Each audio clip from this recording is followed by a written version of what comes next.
Chapter 60 The Telegraph.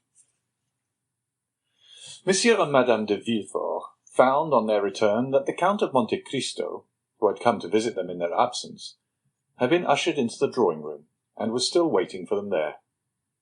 Madame de Villefort, who had not yet sufficiently recovered from her late emotion to allow of her entertaining visitors so immediately, retired to her bedroom, while the procureur, who could better depend upon himself, proceeded at once to the salon.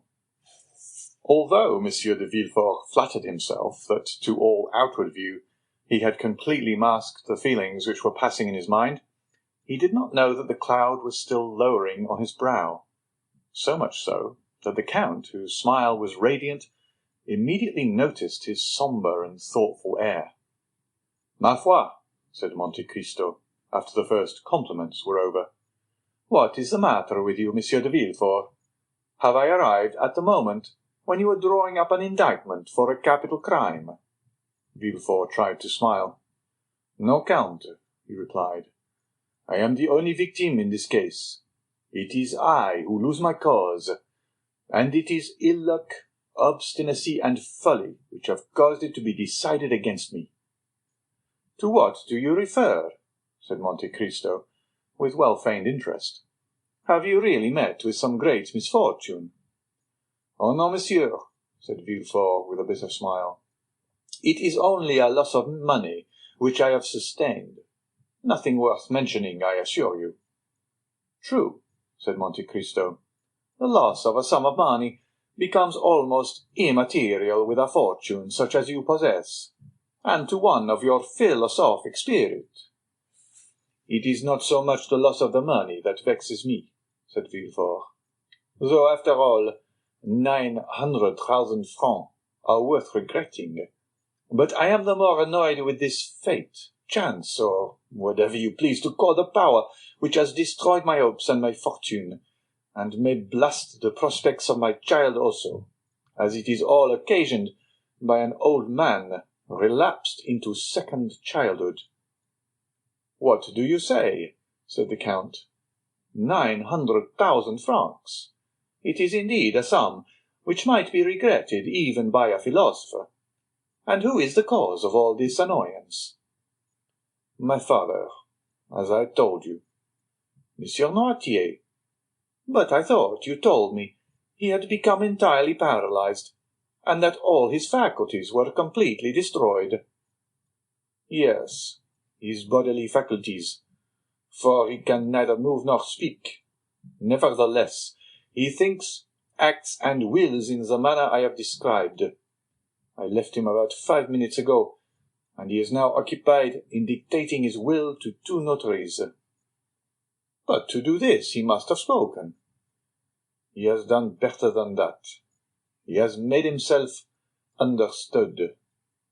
"How was such a thing possible?"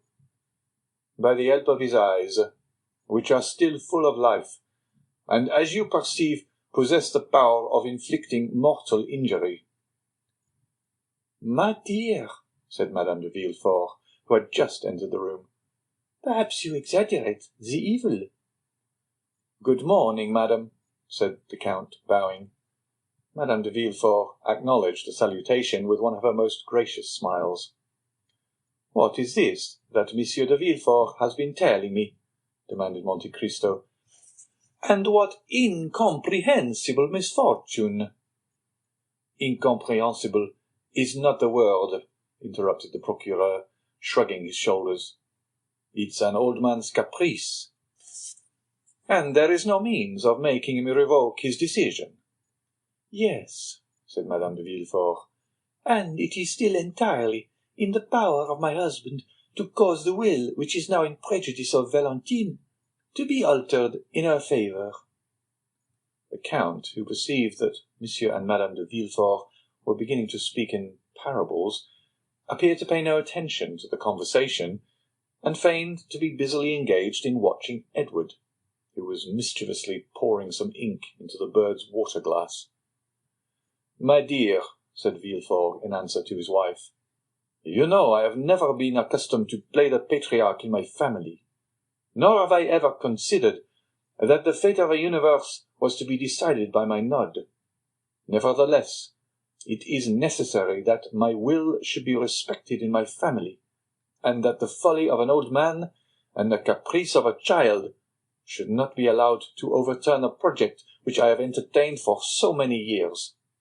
The Baron d'Épinay was my friend, as you know, and an alliance with his son is the most suitable thing that could possibly be arranged." "Do you think," said Madame de Villefort, "that Valentine is in league with him? She has always been opposed to this marriage, and I should not be at all surprised if what we have just seen and heard is nothing but the execution of a plan concerted between them." "Madame de Villefort, believe me, a fortune of 900,000 francs is not so easily renounced." "She could, nevertheless, make up her mind to renounce the world, sir, since it is only about a year ago that she herself proposed entering a convent." "Never mind," replied Villefort. "I say that this marriage shall be consummated." "Notwithstanding your father's wishes to the contrary?" said Madame de Villefort, selecting a new point of attack. "That is a serious thing." Monte Cristo, who pretended not to be listening, heard, however, every word that was said. "Madame," replied Villefort, "I can truly say that I have always entertained a high respect for my father, because to the natural feeling of a relationship was added the consciousness of his moral superiority. The name of father is sacred in two senses. He should be reverenced as the author of our being, and as a master whom we ought to obey. But under the present circumstance, I am justified in doubting the wisdom of an old man who, because he hated the father, vents his anger on the son. It would be ridiculous in me to regulate my conduct by such caprice. I shall still continue to preserve the same respect toward Monsieur Noirtier.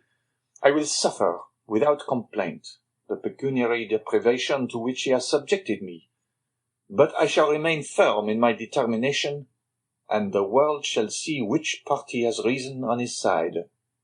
Consequently, I shall marry my daughter to the Baron Franz d'Épinay, because I consider it would be a proper and eligible match for her to make, and, in short, because I choose to bestow my daughter's hand on whomever I please." "What?" said the Count, the approbation of whose eye Villefort had frequently solicited during his speech. "What do you say, that Monsieur Noirtier disinherits Mademoiselle de Villefort, because she is going to marry Monsieur le Baron Franz d'Épinay?" "Yes, sir, that is the reason," said Villefort, shrugging his shoulders. "The apparent reason, at least," said Madame de Villefort. "The real reason, madame, I can assure you. I know my father." "But I want to know in what way Monsieur d'Épinay can have displeased your father more than any other person." "I believe I know Monsieur Franz d'Épinay," said the Count. "Is he not the son of General de Quesnel, who was created Baron d'Épinay by Charles X?" "The same," said Villefort. "Well, but he is a charming young man, according to my ideas." "He is, which makes me believe that it is only an excuse of Monsieur Noirtier to prevent his granddaughter marrying. Old men are always so selfish in their affection," said Madame de Villefort. "But," said Monte Cristo, "do you not know any cause for this hatred?" "Ah, ma foi! Who is to know?" "Perhaps it is some political difference." "My father and the Baron d'Épinay lived in the stormy times, of which I only saw the ending," said Villefort. "Was not your father a Bonapartist?" asked Monte Cristo. "I think I remember that you told me something of that kind." "My father has been a Jacobin more than anything else," said Villefort, carried by his emotion beyond the bounds of prudence. "And the senator's robe, which Napoleon cast on his shoulders, only served to disguise the old man, without any degree of changing him. When my father conspired, it was not for the emperor, It was against the Bourbon. For Monsieur Noirtier possessed this peculiarity: he never projected any utopian schemes which could never be realized, but strove for possibilities, and he applied to the realization of these possibilities the terrible theories of the mountain, theories that never shrank from any means that were deemed necessary to bring about the desired result. "Well," said Monte Cristo, "it is just as I thought. It was politics which brought Noirtier and Monsieur d'Épinay into personal contact. Although General d'Épinay served under Napoleon, did he not still retain royalist sentiments? And was he not the person who was assassinated one evening, on leaving a Bonapartist meeting, to which he had been invited on the supposition that he favoured the cause of the Emperor?" Villefort looked at the Count almost with terror. "Am I mistaken, then?" said Monte Cristo. "No, sir. The facts were precisely what you have stated," said Madame de Villefort, "and it was to prevent the renewal of old feuds that Monsieur de Villefort formed the idea of uniting in the bonds of affection the two children of these inveterate enemies." "It was a sublime and charitable thought," said Monte Cristo, "and the whole world should applaud it. It would be noble to see Mademoiselle Noirtier de Villefort assuming the title of Madame France d'Épinay." Villefort shuddered, and looked at Monte Cristo as if he wished to read in his countenance the real feelings which had dictated the words he had just uttered. But the Count completely baffled the procureur, and prevented him from discovering anything beneath the never-varying smile he was so constantly in the habit of assuming. "Although," said Villefort, "it will be a serious thing for Valentine to lose her grandfather's fortune, I do not think that Monsieur d'Épinay will be frightened at this pecuniary loss. He will perhaps hold me in greater esteem than the money itself, seeing that I sacrifice everything in order to keep my word with him. Besides, he knows that Valentine is rich in right of her mother, and that she will, in all probability, inherit the fortune of Monsieur and Madame de Saint-Méran, her mother's parents, who both love her tenderly." "And who are fully as well worth loving and tending as Monsieur Noirtier," said Madame de Villefort. "Besides, they are to come to Paris in about a month, and Valentine, after the affront she has received, need not consider it necessary to continue to bury herself alive by being shut up with Monsieur Noirtier." The Count listened with satisfaction to this tale of wounded self-love and defeated ambition. "But it seems to me," said Monte Cristo, "and I must begin by asking your pardon for what I am about to say, that if Monsieur Noirtier disinherits Mademoiselle de Villefort because she is going to marry a man whose father he detested, he cannot have the same cause of complaint against this dear Edward." "True," said Madame de Villefort, with an intonation of voice which it is impossible to describe. "Is it not unjust, shamefully unjust? Poor Edward is as much Monsieur Noirtier's grandchild as Valentine, and yet, if she had not been going to marry Monsieur Franz, Monsieur Noirtier would have left her all his money, and supposing Valentine to be disinherited by her grandfather, she will still be 3 times richer than he." The Count listened and said no more. "Count," said Villefort, "we will not entertain you any longer with our family misfortune.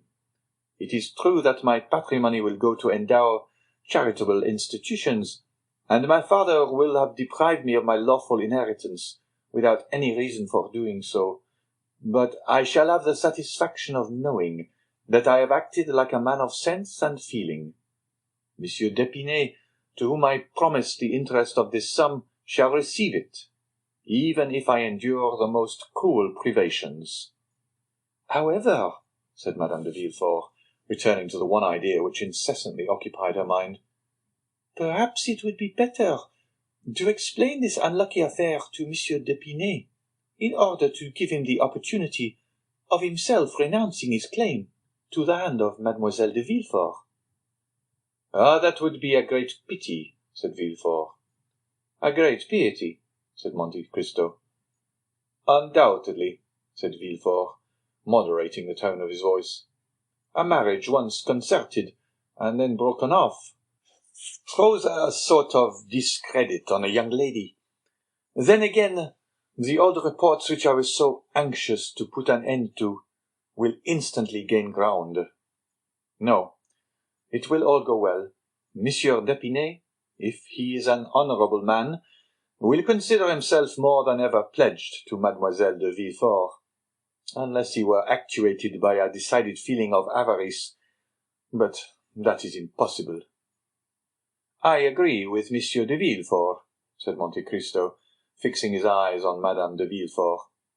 And if I were sufficiently intimate with him to allow of giving my advice, I would persuade him, since I have been told Monsieur d'Épinay is coming back to settle this affair at once, beyond all possibility of revocation. I will answer for the success of a project which will reflect so much honour on Monsieur de Villefort. The procureur arose, delighted with the proposition, but his wife slightly changed colour. Well, that is all that I wanted, and I will be guided by a counsellor such as you, said he, extending his hand to Monte Cristo. Therefore, let everyone here look upon what has passed today as if it had not happened, and as though we had never thought of such a thing as a change in our original plans. Sir, said the Count, the world, unjust as it is, will be pleased with your resolution. Your friends will be proud of you, and Monsieur d'Épinay, even if he took Mademoiselle de Villefort without any dowry, which he will not do, would be delighted with the idea of entering a family which could make such sacrifices in order to keep a promise and fulfill a duty. At the conclusion of these words, the Count rose to depart. Are you going to leave us, Count? said Madame de Villefort. I am sorry to say I must do so, madame. I only came to remind you of your promise for Saturday. Did you fear that we should forget it? You are very good, madame, but Monsieur de Villefort has so many important and urgent occupations. My husband has given me his word, sir, said Madame de Villefort. You have just seen him resolve to keep it, when he has everything to lose, and surely there is more reason for his doing so, where he has everything to gain. And, said Villefort, is it at your house in the Champs-Élysées that you receive your visitors? No, said Monte Cristo. Which is precisely the reason which renders your kindness more meritorious. It is in the country. In the country? Yes. Where is it then? Near Paris, is it not? Very near. Only half a league from the barriers. It is at Auteuil. At Auteuil? said Villefort. True, Madame de Villefort told me you lived at Auteuil, since it was to your house that she was taken. And in what part of Auteuil do you reside? Rue de la Fontaine. Rue de la Fontaine? exclaimed Villefort in an agitated tone. At what number? Number 28. Then, cried Villefort, was it you who bought Monsieur de Saint-Méran's house? Did it belong to Monsieur de Saint-Méran? demanded Monte Cristo. Yes, replied Madame de Villefort. And would you believe it, Count? Believe what? You think this house pretty, do you not? I think it charming. Well, my husband would never live in it. Indeed, returned Monte Cristo. That is a prejudice on your part, Monsieur de Villefort, for which I am quite at a loss to account. I do not like Auteuil, sir, said the procureur, making an evident effort to appear calm. But I hope you will not carry your antipathy so far as to deprive me of the pleasure of your company, sir, said Monte Cristo. No, Count, I hope, I assure you I shall do my best, stammered Villefort. Oh, said Monte Cristo. "I allow of no excuse. On Saturday at 6 o'clock I shall be expecting you, and if you fail to come, I shall think, for how do I know to the contrary, that this house, which is remained uninhabited for 20 years, must have some gloomy tradition or dreadful legend connected with it." I will come, Count. I will surely come," said Villefort eagerly. "Thank you," said Monte Cristo. "Now you must permit me to take my leave of you." "You said before that you are obliged to leave us, monsieur," said Madame de Villefort. "And you are about to tell us why, when your attention was called to some other subject." "Indeed, madame," said Monte Cristo, "I scarcely know if I dare tell you where I am going." "Nonsense! Say on." "Well, then, it is to see a thing on which I have sometimes mused for hours together." "What is it?" "A telegraph. So now I have told my secret." "A telegraph?" repeated Madame de Villefort. "Yes, a telegraph. I had often seen one placed at the end of a road on a hillock, and in the light of the sun its black arms bending in every direction always reminded me of the claws of an immense beetle. And I assure you, it was never without emotion that I gazed on it, for I could not help thinking how wonderful it was that these various signs should be made to cleave the air with such precision as to convey to the distance of 300 leagues the ideas and wishes of a man sitting at a table at one end of the line, to another man similarly placed at the opposite extremity, and all this effected by a simple act of volition on the part of the sender of the message. I began to think of genii, sylphs, gnomes, in short, of all the ministers of the occult sciences, until I laughed aloud at the freaks of my own imagination. Now, it never occurred to me to wish for a nearer inspection of these large insects with their long black claws, for I always feared to find under their stone wings some little human genius, fagged to death with cabals, factions, and government intrigues. But one fine day I learned that the mover of this telegraph was only a poor wretch, hired for 1,200 francs a year, and employed all day, not in studying the heavens like an astronomer, or in gazing on the water like an angler, or even in enjoying the privilege of observing the country around him, but all his monotonous life was passed in watching his white-bellied, black-clawed fellow insect 4 or 5 leagues distant from him. At length I felt a desire to study this living chrysalis more closely, and to endeavour to understand the secret part played by these insect actors when they occupy themselves simply with pulling different pieces of string. "And are you going there?"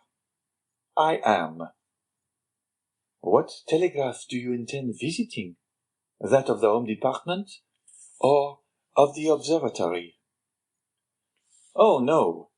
I should find there people who would force me to understand things of which I would prefer to remain ignorant, and who would try to explain to me, in spite of myself, a mystery which even they do not understand. Ma foi, I should wish to keep my illusions concerning insects unimpaired. It is quite enough to have those dissipated which I had formed of my fellow creatures. I shall, therefore, not visit either of these telegraphs, but one in the open country, where I shall find a good-natured simpleton who knows no more than the machine he is employed to work." "You are a singular man," said Villefort. "What line would you advise me to study?" "The one that is most in use just at this time." "The Spanish one, you mean, I suppose?" "Yes." "Should you like a letter to the minister that they might explain to you?" "No," said Monte Cristo, "since, as I told you before, I do not wish to comprehend it. The moment I understand it, there will no longer exist a telegraph for me. It will be nothing more than a sign from Monsieur Duchatel, or from Monsieur Montalivet, transmitted to the prefect of Bayonne, mystified by two Greek words, Telegraphen. It is the insect with black claws, and the awful word which I wish to retain in my imagination, in all its purity, and all its importance. Go then, for in the course of 2 hours it will be dark, and you will not be able to see anything. Ma foi, you frighten me. Which is the nearest way? Bayonne? Yes, the road to Bayonne. And afterwards the road to Châtillon? Yes. By the tower of Montlhéry, you mean? Yes. Thank you. Goodbye. On Saturday I will tell you my impressions concerning the telegraph. At the door the Count was met by the two notaries, who had just completed the act which was to disinherit Valentine, and who were leaving under the conviction of having done a thing which could not fail of redounding considerably to their credit. End of chapter 60.